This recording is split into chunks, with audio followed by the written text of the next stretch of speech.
세계은행이 섬뜩한 경고를 했다. 중국 경제 재앙 온다. 와, 굉장히 강력한 말이죠. 저는 진짜 강력한 말이라고 생각을 해요. 그만큼 말입니다. 중국 경제에 어떤 재앙의 불씨가 있다는 뜻이에요. 네. 당장 말입니다. 당장 세계은행이 이렇게 섬뜩한 경고를 한 데는요, 배경이 있습니다. 보세요. 2024년이에요. 올해가 아니에요. 내년이에요. 내년 중국 경제 성장률 전망치 4.5% 내놨습니다. 와, 중국은 그 거대한 땅에 그 인구를 계속해서 끌고 가려고 하면요, 적어도 5.5%를 저는 성장률을 이루어야 된다고 합니다. 그런데 4.5%로 떨어진다? 4.5%로 떨어진다는 것은 중국 경제에는요, 재앙이에요. 재앙. 실제로 말입니다. 어느 정도의 재앙인가 하면 말입니다. 여러분도 잘 아실 거예요. 3년 연속 5% 미만 경제 성장률을 달성할 수 있는 것. 그러면 마오쩌둥이 집권 후의 최악이라고 해요. 그 정도 재앙이 되는 거예요. 그 정도. 물론 2023년 올해는 세계은행에서는 성장률을 좀 좋게 봤습니다. 지금 제가 보여드리는 이 지표는 JP모건 체이스가 성장률에 대한 이야기를 한 거고요. 중요한 것은 마오쩌둥 이후에 적어도 50년 만에 최악이 온다는 거잖아요. 50년 만에 최악. 2023년에도 3.0% 성장을 하고요.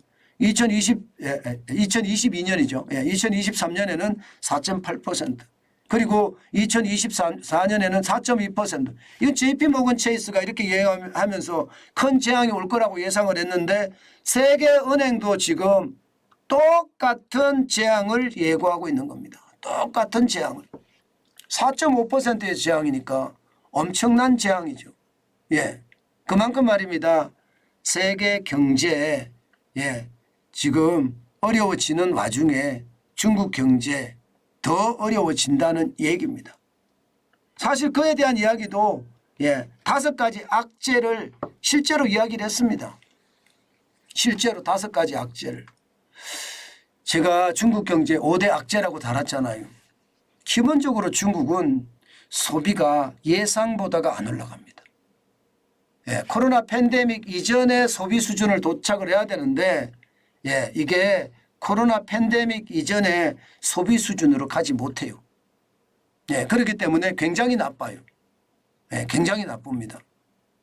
일반적으로 말입니다. 중국도 경제 성장률에서 소비가 차지하는 비중이 한 60% 가까이 됩니다. 60%. 60% 가까이 되는데 이게 앞으로 더 많이 성장을 해야 되는데 소비가 꼬꾸라지면 진짜 어려워지거든요. 게다가 집값 하락은 말해 못하겠습니까? 말해서. 진짜 집값 하락도 문제다 이렇게 이야기합니다. 부동산의 불경기는 중국 전역을 강타하고 있다고 하잖아요. 여기다가 가계부채. 가계부채도 만만치 않다. 지금 중국의 가계부채는 우리보다는 훨씬 낮습니다. 50%대예요. 그런데도 불구하고 세계은행은 중국의 가계부채도 문제다 이렇게 짚었습니다. 게다가 민간 투자 부진은 다 아시죠? 고정투자 비율이 굉장히 떨어졌다는 거, 많이 떨어지고 있다는 것도 다 아실 겁니다. 제가 그 말씀을 드렸으니까요. 게다가 세계 수요가 감소한다. 이게 문제죠. 중국도 수출을 중심으로 하는데 세계의 공장이라고 이야기하는데 중국의 수요가 이게 중국의 어떤 공급이 늘어나려고 그러면 세계적인 수요가 많이 늘어나야지 늘어나는데 이게 줄어들고 있으니까 이게 쉽지 않은 거죠. 쉽지 않습니다. 지금 분위기를 봐서는요. 이 5대 악재가요. 결국은 내년에 중국 경제를 집어삼킨다. 이렇게 이야기합니다. 올해가 아니에요. 내년이에요. 벌써요. 내년에 집어삼킨다. 이런 얘기예요. 근데 진짜 중요한 것은요. 이게 세계은행만 이렇게 이야기하는 게 아니에요. 세계은행이 4.4%라고 이렇게 이야기하지만 경제협력개발기구는요 4.6%입니다. 국제통화기구도 4.5%고요. 굉장히 낮죠. 굉장히 낮습니다. 결국은 말입니다. 결국은 중국 경제 내년이 진짜 어렵다. 그래서 세계은행도 경고를 할 정도로 어렵다. 이런 얘기입니다. 문제는 올해도 말입니다. 세계은행은 이게 굉장히 어렵게 보고 있습니다. 지금 5% 밑으로 세계 기관들 중에는요. 성장률이 밑으로 떨어진다. 이렇게 예상하는 곳은 없습니다. 아시아개발은행이라고 하는 ADB 5%고요. 세계은행은 5%. IMF 국제협력 OECD 국제경제협력개발기구 5.1%고요. IMF 국제통화기구는 5.2%입니다. 그렇지만 그 어느 것도 말입니다.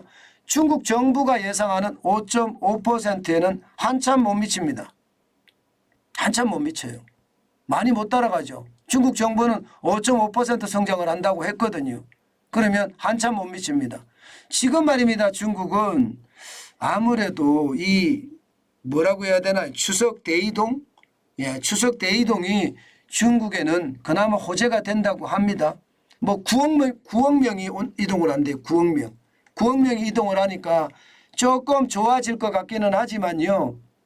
저는 이게 리오프닝 효과가 확 불고 올라지 않았었잖아요. 그런 것을 보면 이게 갑작스럽게 성장하는 것은 저는 쉽지 않아 보인다 이렇게 생각합니다. 그만큼 말입니다. 리오프닝 효과가 불타듯이 올라갔었다면 중국 경제 좋아질 거야. 많이 좋아질 거야. 이렇게 이야기할 수는 있지만 리오프닝 때도 이게 지지부진 했거든요. 춘절이 아니죠. 추석에 땐 이 행사가 지나고 추석 명절 중국도 똑같죠. 추석 명절이 지나고 나서 과연 어떤 일이 벌어질 것인가 아마 고민을 많이 해봐야 될 것 같아요.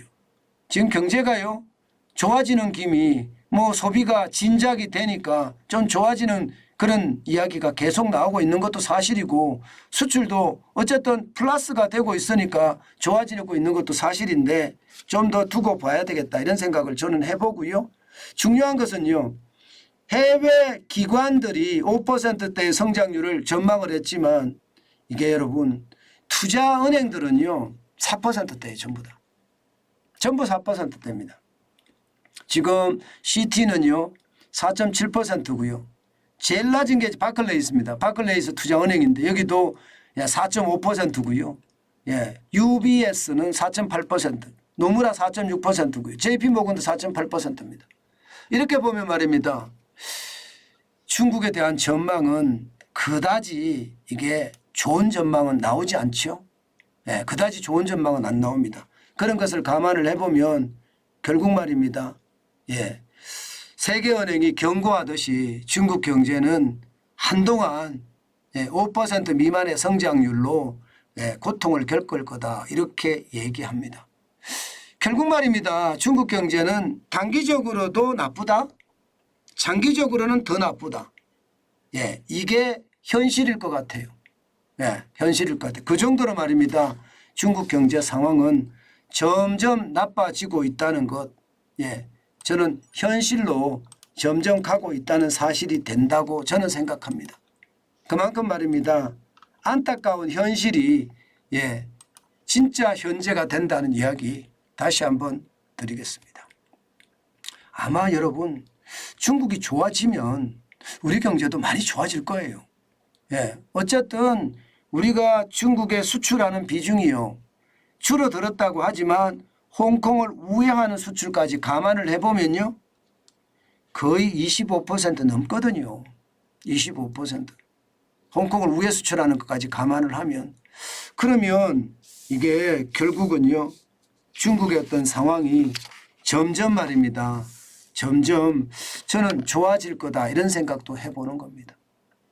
좋아질 거다. 그래서 지금 뭐 급하게 중국이 시간이 걸릴 거예요. 시간이 걸리는데 이게 잘 잡아간다면 특히 부동산의 어떤 몰락을 잘 잡아간다면 아마 더 좋은 그런 일이 벌어지지는 않을까.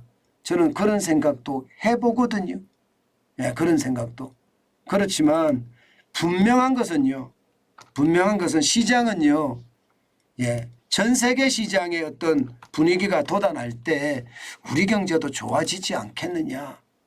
저는 그런 것도 많이 생각을 해봅니다. 그만큼 상황이 지금은요. 지금은 예, 좋아질 기미는 되는데 L자형으로는 오래 간다. 이렇게 해석하시고 받아들이면 좋은 방법이 아닐까. 저는 그렇게 생각합니다.